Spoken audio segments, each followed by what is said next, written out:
અને સમાચાર હવે વિસ્તારથી જોઈએ તો જાણીતા એવા યુટ્યુબર નીતિન જાની હવે 2027ની વિધાનસભાની ચૂંટણી લડવાના છે। રાજકોટમાં કાર્યક્રમમાં નીતિન જાનીએ જાહેરાત કરી છે।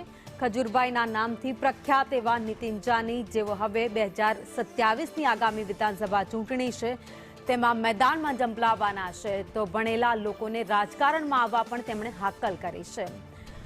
તેમણે કહ્યું કે હવે એવું લાગે છે કે ચૂંટણીમાં ઉતરવું પડશે। કોઈ પણ પાર્ટીમાંથી યુવાનો ચૂંટણી લડી શકે છે અને જે ભણેલા ગણેલા છે તમામ લોકોએ ચૂંટણીમાં જોડાવવું જોઈએ।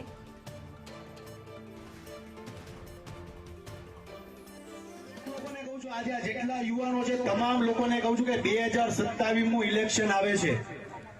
જે ભણેલો હોય, જે આગળ હોય, જેને કંઈક સમાજ માટે કરવું હોય તો તમારા વિસ્તારમાંથી લડજો, પાર્ટી જે હોય। આ બહુ સત્ય વાત કરું છું અને તમારી દયા છે તો હું ઉભો રહેવાનો છું। અત્યાર સુધી કોઈ ક્યારે વિચાર નથી કર્યો, પણ હવે એવું લાગે છે કે 2000